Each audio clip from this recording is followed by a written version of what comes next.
comigo a sua Bíblia, no livro de Provérbios, capítulo 20, versículo 29. 20 e 29. Quero ler só essa parte. Eu tenho mais para ler diante. 20 e 29. A beleza dos jovens está na sua força. A beleza dos jovens está na sua força. Amém? Vamos orar? Pai, em nome do Senhor Jesus, te louvamos porque até aqui o Senhor tem nos sustentado no teu propósito. O Senhor tem nos ensinado o caminho correto a andar. Obrigado porque temos visto o teu amor todos os dias nas nossas vidas. Hoje, sábado, nós concluímos mais uma semana de trabalho, de estudo, mais uma semana, Pai, onde o Senhor tem nos sustentado. Obrigado porque tudo nós damos graça em meio às dificuldades, em meio às situações difíceis que muitos aqui passaram nessa semana. Nós temos te honrado mais uma vez e estamos aqui na tua casa, porque o Senhor é o centro de tudo. O Senhor é o centro da palavra, o Senhor é o centro do louvor, e que cada atitude dos seus filhos nessa noite suba como um aroma suave diante de ti. Blinda a mente deles, para que eles possam ouvir somente a tua palavra, que não haja interferência de nada que venha roubar, Senhor, a tua presença nessa noite, que eles possam sair daqui impactados e cheios da tua presença poderosa, em nome do Senhor Jesus, amém. Amém? Galera, se vocês quiserem pegar o adesivo branco, chegou, tá? Aí vocês podem pegar lá, não confundo com a Kíssila. Tem o preto também. Antes que eu esqueça, que eu senti aqui, ó. Fazer uma propaganda. Vocês podem pegar lá, é de graça, tá? De graça, não paga nada. Na faixa. Queridos, a beleza dos jovens está na sua força. Quando você começa a ler a Bíblia e você vai olhar todo o histórico da Bíblia, tanto no Antigo como no Novo Testamento, quando você vai ver todas as pessoas que fizeram parte do reino de Deus, todas as pessoas que tiveram influência na aplicação do Evangelho, você vai ver que a maioria das pessoas que estavam ali eram jovens, rapazes, pessoas que ainda não eram casadas, ou se eram casadas ainda eram muito jovens. Você vai ver, na maioria das partes, os jovens fazendo a obra de Deus. Vou te dar um exemplo, aqui na igreja. Você olha o louvor, vou te dar um exemplo lógico.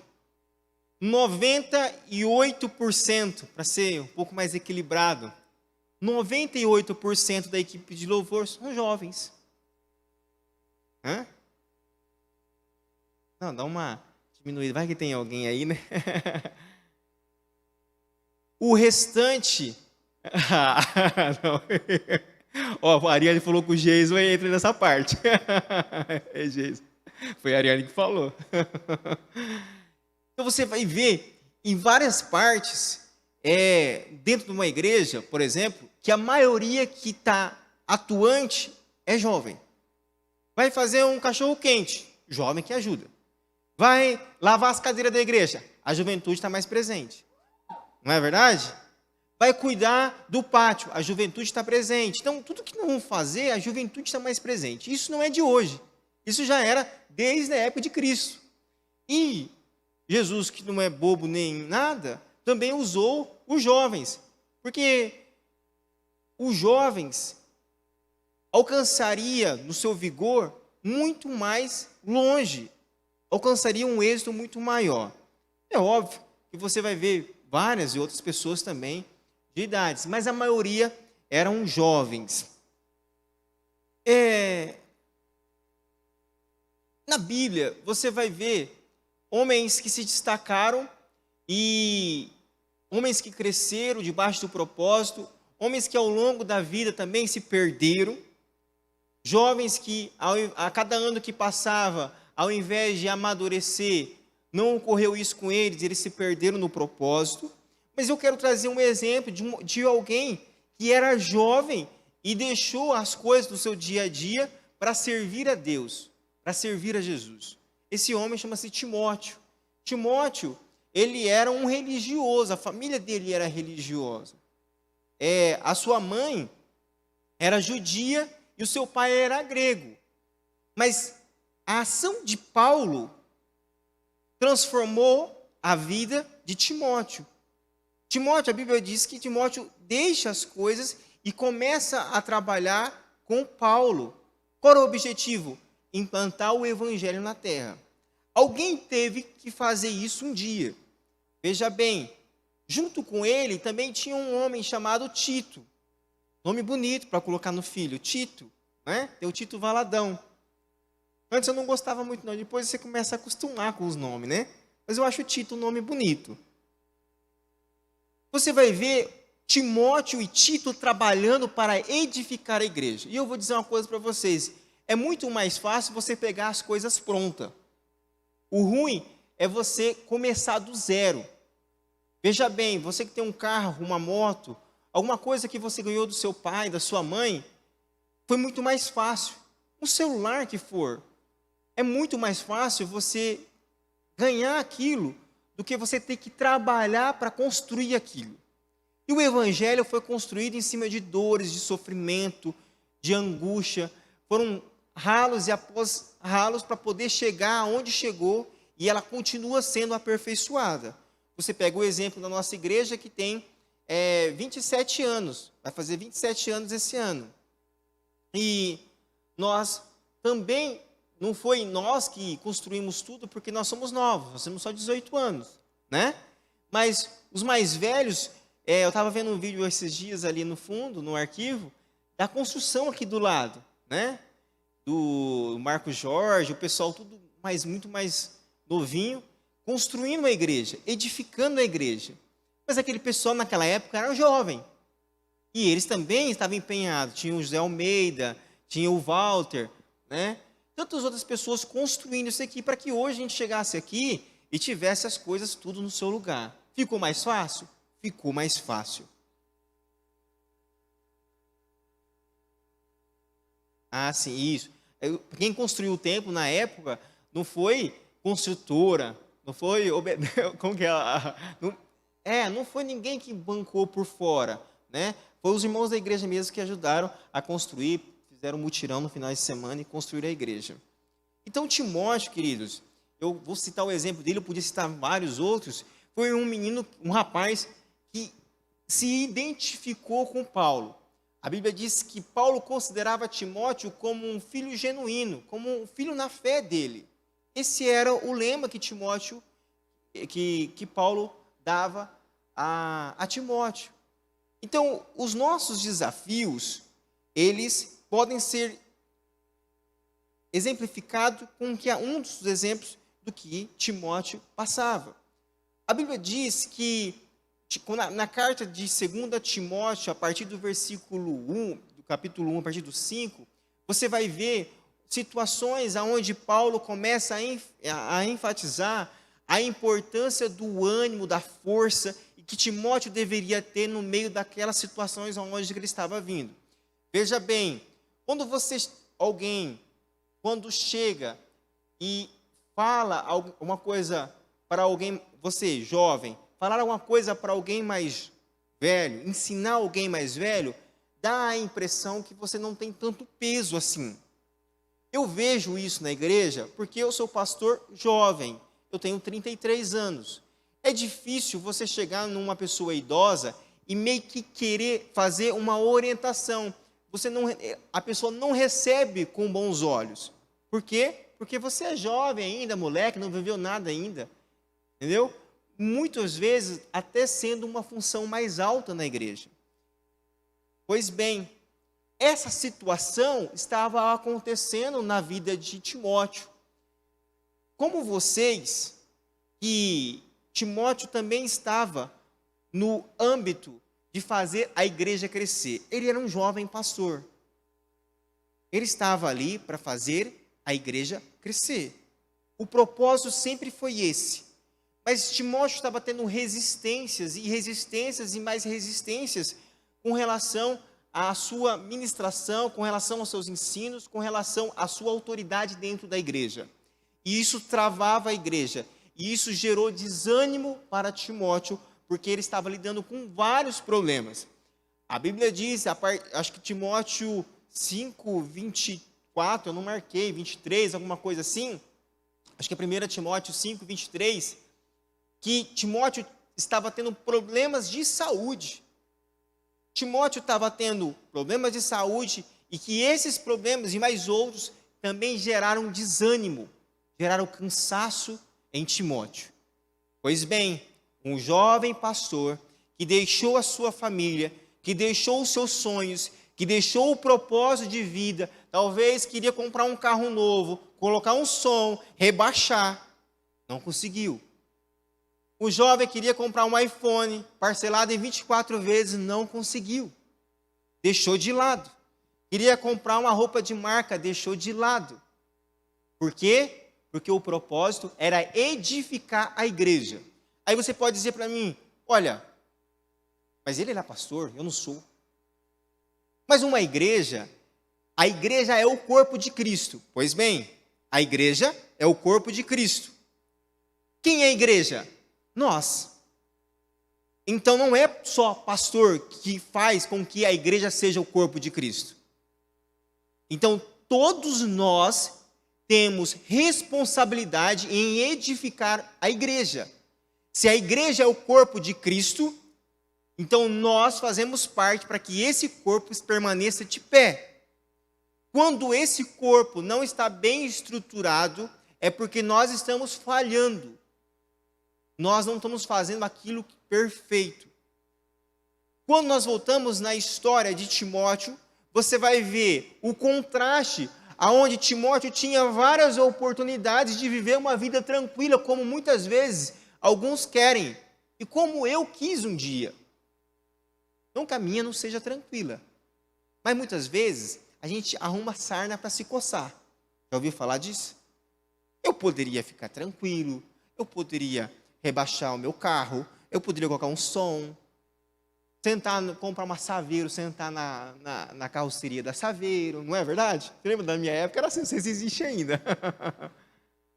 Poderia colocar um Xenon, um DVD retrátil, fazer tantas coisas que o dinheiro compra. Tomar um tereré no sábado à noite como esse. Mas não, eu estou aqui junto com você, edificando a igreja. Timóteo deixou tudo para edificar a igreja. O que eu quero mostrar com vocês, um homem de tanta determinação, de tanto auxílio. Olha, quem consolidava Timóteo era Paulo. Nada menos, nada mais do que Paulo. Não é verdade? Paulo consolidava Timóteo, mas ele continuava desanimado. Ele estava desanimado, triste, cansado. Um cara com tanta determinação cansou. Imagina nós, que muitas vezes não tem tanta determinação, que não tem tanto propósito. Veja bem, para eu deixar a minha função, para eu deixar o meu conforto, porque eu vou falar para vocês, ser pastor é muito bom, mas tem os seus desafios. Né? Vocês aqui, quem está mais velho, sabe como que é. Se eu te dar uma célula para você liderar, você vai ver em 6 meses que é desafiador. Para você cantar aqui em cima, tocar, tudo que você vai fazer na igreja tem os seus desafios. Tem gente que não gosta, tem gente que reclama, tem gente que não gosta da sua cara. E isso aconteceu com Timóteo. Isso aconteceu com Timóteo. Ele teve tudo, mas deixou tudo para servir a Deus, para edificar o reino. E ele faz parte, porque hoje nós não poderíamos não ouvir a história dele, e ser mais qualquer um. Sabe qualquer um que chega na igreja e fica e depois vai embora? Qualquer um que chega, faz uma muvuca, junta com alguém, faz um converseiro, está abalando, depois vai embora? Esses estão desclassificados na Bíblia. Mas aqueles que aguentaram firme, aqueles que aguentaram no propósito, o registro está aqui para a nossa edificação. A história, ela se repete com Tito, mas de uma forma diferente. E um versículo eu quero destacar com vocês, que Paulo escreve a Tito: encoraje os jovens a serem prudentes, a serem equilibrados, a andar em retidão, mesmo que os desafios forem grandes, mesmo que os problemas aconteçam, mesmo que as situações adversas aconteçam no meio de nós. Ele está insistindo: encoraja os jovens a serem prudentes, a andarem no equilíbrio, no propósito de Deus. Palavras diferentes, com ensinos diferentes, mas com o mesmo sentido. Paulo reforça a Tito que ele precisa encorajar os jovens para que ande em prudência. Essa história de prudência é algo que alguns não têm.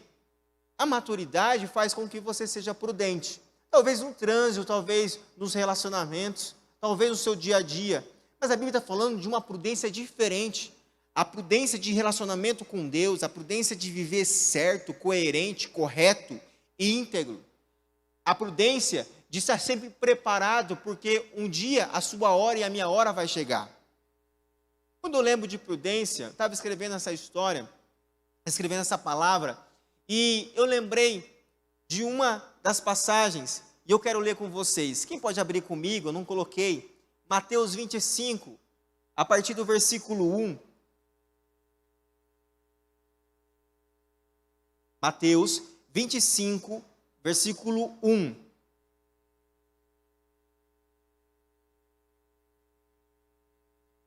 Quem achou, não tem na tela. O reino dos céus será semelhante a 10 virgens que pegaram suas candeias e saíram para encontrar-se com o noivo. 5 delas eram insensatas e 5 delas eram prudentes. Olha só, entra de novo no mesmo contexto. 5 insensatas e 5 prudentes. As insensatas pegaram as suas candeias, mas não levaram óleo. As prudentes, porém, levaram óleo em vasilhas junto com as candeias. O noivo demorou a chegar e todas ficaram com sono e adormeceram. À meia-noite, ouviu-se um grito: o noivo chegou. O noivo se aproximou. Então saíram ao encontro dele. Então todas as virgens acordaram e prepararam suas candeias. Olha a diferença. As insensatas disseram às prudentes: dei um pouco do seu óleo, pois as nossas candeias estão se apagando. Elas responderam: não, pois pode ser que não haja o suficiente para nós e para vocês. Vão, compre o óleo para vocês. E saindo, não estavam preparadas. O noivo chegou e elas não estavam preparadas. Você sabe muito bem dessa situação. Eu estou lendo para te relembrar. Elas não estavam preparadas, elas eram insensatas, não eram prudentes. E saindo elas para comprar o óleo, chegou o noivo. As virgens que estavam preparadas entraram com ele para o banquete nupcial, e a porta se fechou. Mais tarde vieram as atrasadas, as que ficaram para trás, as que dormiram no ponto e perderam o ônibus. Senhor, Senhor, abra as portas, nós chegamos. Mas chegou atrasada. Foram imprudentes, não estavam preparadas, estavam desanimadas, cansadas, estavam cheias de coisa para fazer, estavam preocupadas com as coisas e não zelaram pelaquilo que era essencial para ter relacionamento com o noivo. 12. E ele respondeu: a verdade é que não os conheço. Portanto, 13. Vigiem, porque vocês não sabem a hora Vocês não sabem a hora. A Bíblia faz uma análise, a parábola faz uma análise da volta de Cristo. Nós estamos aqui juntos, edificando a igreja, e no meio da edificação da igreja, em construir a igreja, em trabalhar com os jovens, em edificar a vida de fé dessa juventude, nós encontramos muitos problemas. Nós encontramos muitas dificuldades, muitas resistências. Eu encontrei muitas resistências. Você também, acredito, talvez menos, encontrou resistências. Eu posso colocar o meu exemplo, porque Paulo escreve a Timóteo quando a crise chega na igreja, e Paulo está dizendo que eles talvez não respeitem você pela sua idade, porque você é jovem, mas vão te respeitar pelo seu exemplo. E Paulo escreve isso para eles, porque estava tendo resistência daquele povo dentro da igreja. Além de Paulo estar doente, porque a Bíblia diz que ele tinha alguma enfermidade, alguma coisa nesse sentido. 5,23 que eu falei, né? Acho que é 5,23. 1 Timóteo 5,23. Ele tinha alguma enfermidade. Além disso, além dos problemas do dia a dia, além das situações, ele tinha resistência dentro da igreja. Não conseguia avançar, porque tinha mais gente para atrapalhar do que para ajudar. Pessoas enviadas, e a Bíblia faz referências que existem falsos profetas que entram dentro da igreja, e eu não vou entrar nesse assunto, e que vêm para atrapalhar pessoas que falam bem, que ensinam, que instruem, que expulsam demônio, que falam tantas coisas, mas entram e atrapalham, entram e minam o coração, e atrapalham a vida, como atrapalharam a vida de Timóteo. E o que tem atrapalhado a sua vida? O que tem atrapalhado você de continuar edificando a igreja? Como eu disse no início, não é responsabilidade do sacerdote. Os erros do povo no deserto não era responsabilidade de Moisés. Cada um pagou o preço por si, e aquela geração não entrou na terra prometida. Moisés teve a sua penalidade pela sua atitude, mas o povo teve a sua. Você não vai pagar o preço por mim, eu não vou pagar o preço por você. O que eu quero deixar claro aqui, que se você está edificando ou você está destruindo. Quem é você na igreja? Quem sou eu na igreja? O que nós estamos fazendo em prol das pessoas que estão ao nosso redor? Nós edificamos falando das promessas, falando das bondades, da mansidão, da misericórdia de Deus, dos exemplos de Deus na nossa vida, das realizações? Ou com a nossa boca nós estamos maldizendo, atrapalhando, conduzindo as coisas para o caminho errado? Deus nos chama para uma reflexão, porque assim como chegaram 10 virgens prontas, preparadas, bonitas, aparentemente tudo perfeito, na hora que precisava estar presente, exatamente preparada, mostrou que somente 5 estavam. A aparência não leva ninguém para o céu. A aparência não te faz melhor. A aparência não te dá nenhum tesouro celestial. O que dá é o preparo que você tem, que ninguém vê. É a capacidade que você tem de todos os dias, de estar alinhado com a vontade de Deus. É isso que te faz melhor. Porque quando a doença chegar, quando as críticas chegarem, quando as enfermidades, os problemas do dia a dia chegarem, e você pensar, eu poderia estar lá bebendo, eu poderia estar fazendo muitas coisas, mas eu estou aqui.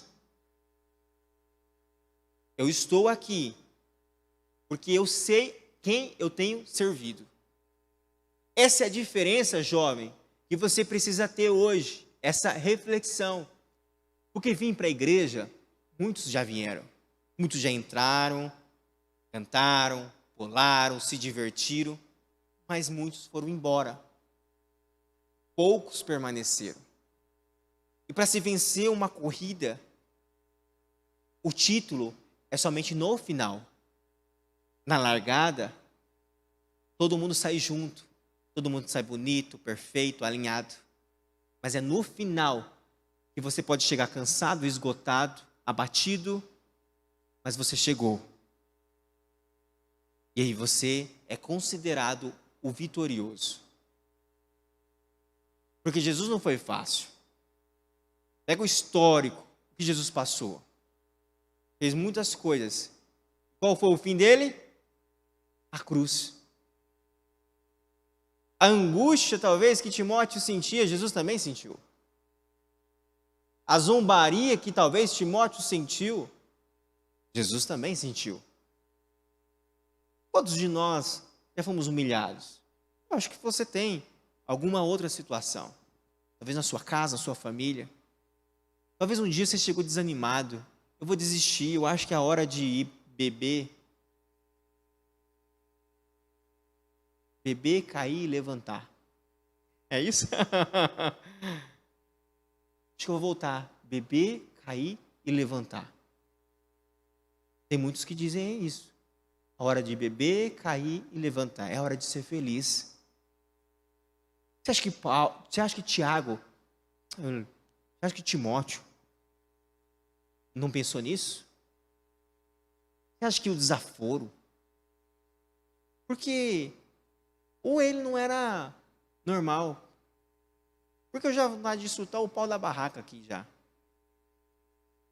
Porque, você fala, você gasta tempo, fala com um, fala com o outro, depois você sai como ruim ainda, e fica aquele negócio. Se você não tiver convicção, o que você está fazendo aqui, você chuta o balde e cai fora. Porque assim foram muitos. Chutaram, eu fora. Mas você está aqui hoje porque você não chutou.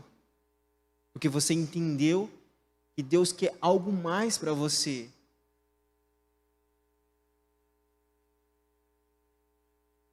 Não deixe, queridos, os problemas te sufocarem. Sabe, a igreja, ela sempre será um ponto de auxílio para cada um de vocês. A igreja sempre vai estar com o objetivo de orientar, mas ela nunca pode te sufocar. A igreja não é o primeiro lugar na sua vida. O primeiro lugar na sua vida é Cristo. Cristo é o primeiro lugar da sua vida. O dia que a igreja for o primeiro lugar, o dia que a igreja batista para as nações for o primeiro lugar na sua vida, você está perdido. Sabe por quê? Porque o dia que alguém falar alguma coisa para você, você sai. Porque o seu amor está pela igreja física, comunidade, e não por Cristo. Reveja os seus conceitos, reveja os princípios, reveja a quem você tem servido, se as intenções do seu coração estão corretamente. E muitas vezes a gente carrega esse peso, esse jugo, porque a gente não compreende qual é o papel nosso na igreja. E a gente está ansioso. Essa semana foi uma semana difícil. Eu acho que uma semana difícil para todo mundo. Uma semana de angústia, uma semana muitas vezes de aflições. Eu acho que foi uma semana. Os dias maus caíram um pouco essa semana. Não sei se foi para você, para mim foi. Foi uns dias maus. E a gente fica apreensivo pelas situações, pela instabilidade que existe no país, pela questão da pandemia. Então, é uma somatória de coisas que vem caminhando e que a gente começa a perder assim, um pouco do sentido do que a gente está fazendo. O que é o papel da igreja? Qual é a função da igreja? E a gente está angustiado. Eu acho que nada mais, nada menos do que o que eu escrevi aqui é o que foi a minha semana. 1 Pedro 5, capítulo 7, diz assim: lance sobre ele toda a sua ansiedade, porque ele tem cuidado de vocês. Ele tem cuidado de nós.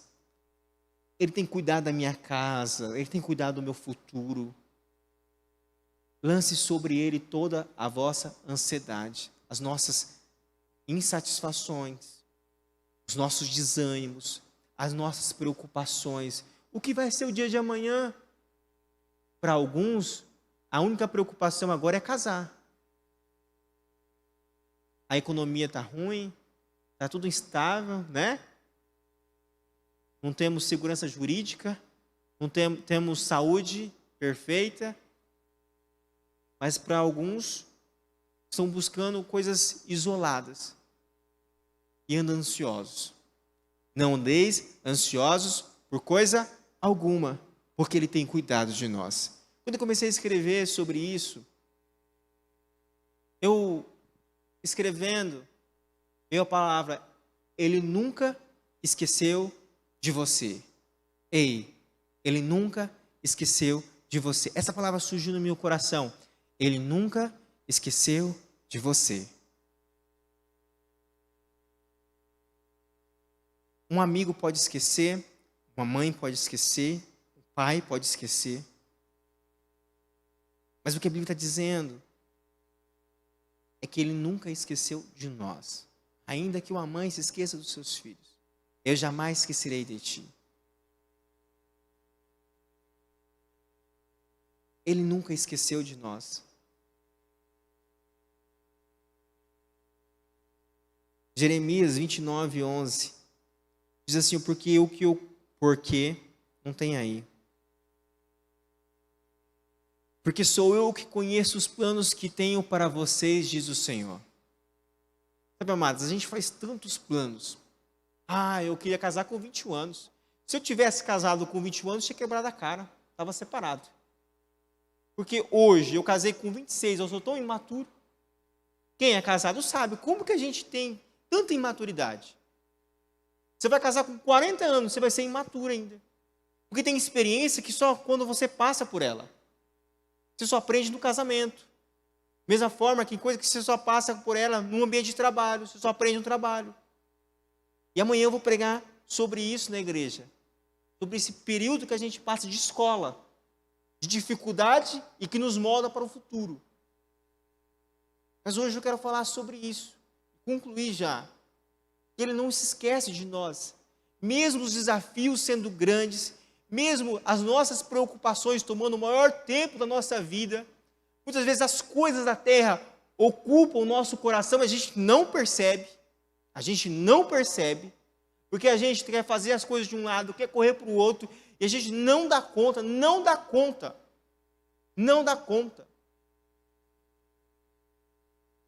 E a gente quer resolver as coisas com a nossa força. Queremos fazer planos de construir, planos de investir, planos de trocar de carro, planos de estudar. São tantos planos, são tantos. Muitos se frustram. Eu queria ter feito uma outra faculdade, não fiz. Eu queria ganhar outro salário, não ganho. Queria comprar um carro mais novo, não comprei. Não é verdade? São tantas coisas que a gente quer, mas tudo no seu tempo, dentro da sua vontade. Então, aquieta-te. Talvez você está tão apreensivo, aquieta-te. Calma. O príncipe vai chegar, a princesa vai chegar, no tempo certo. As coisas vão ser construídas de pouco a pouco. Né? Então vamos devagar, vai chegar lá. Quero concluir, Jeremias 29, 11, diz assim, porque eu não coloquei, desculpa, ainda não é o fim. Para muitos,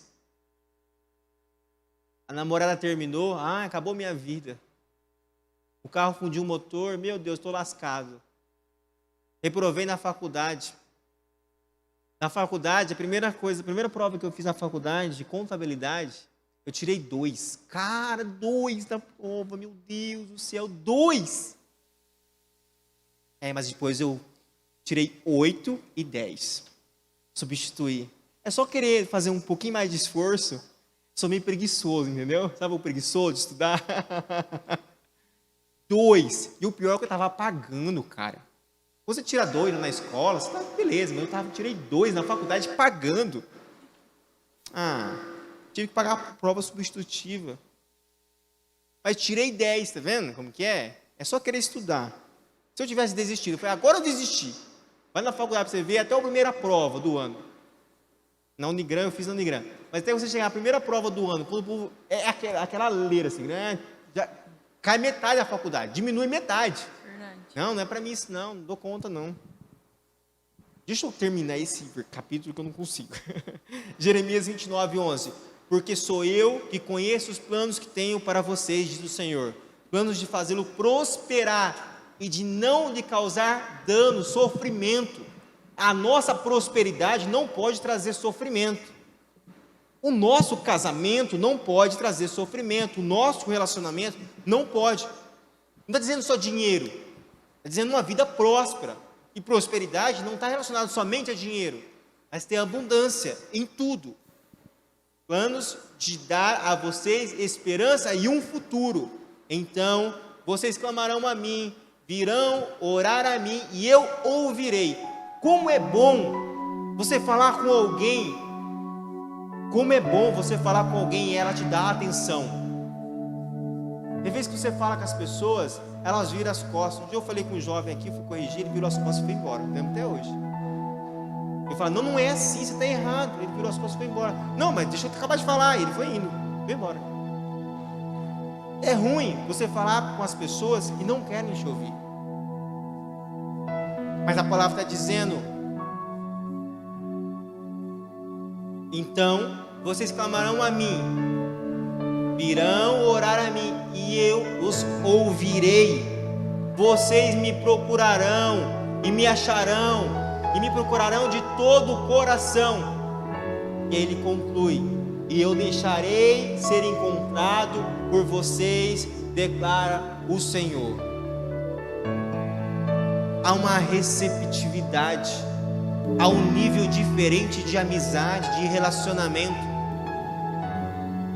que as críticas não podem me parar, que a tristeza, que a doença não parou Timóteo, as zombarias, a resistência não parou Timóteo e não pode parar você. Nós precisamos prosseguir. Se coloque de pé. Nós precisamos prosseguir, existe algo para alcançar.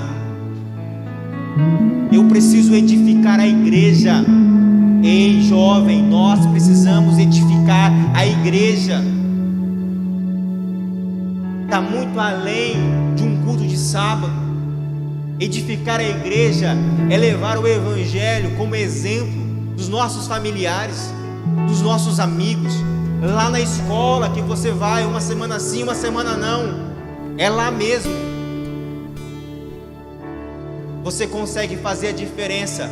Pode não dar valor para você, porque você é jovem.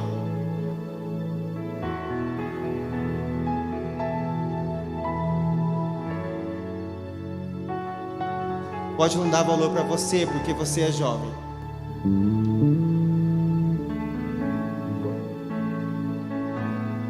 Mas vão dar valor pelo seu exemplo, pela sua vida, pelas suas atitudes, pelas suas posturas. A gente pode ir muito mais longe, mas uma igreja, a igreja é o corpo de Cristo. Quem é a igreja? Nós somos o corpo de Cristo. Eu, o Gabriel, o Jackson, o Cadu, a Tailine, todos nós somos o corpo de Cristo. Talvez nós não avançamos mais, não crescemos mais, por culpa minha e sua. O povo não chegou na terra prometida. Volto a dizer, não foi culpa de Moisés, porque nada estava bom para aquele povo. A comida estava ruim, tudo estava ruim. Se esqueceram de onde saíram. Esse é um grande problema nosso. Esquecer de onde nós éramos, do lixo de vida que nós vivíamos e da paz que nós temos hoje.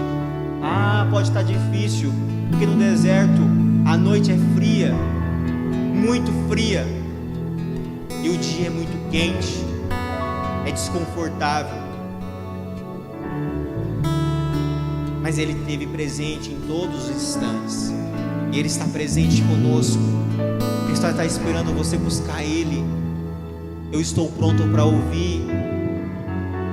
Quando vocês me buscarem, eu vou deixar vocês me encontrar, diz o Senhor dos Exércitos. Ei, presta atenção. O seu futuro depende do que você fizer hoje. Quer ser como qualquer um? Quer viver como alguém normal? Beleza.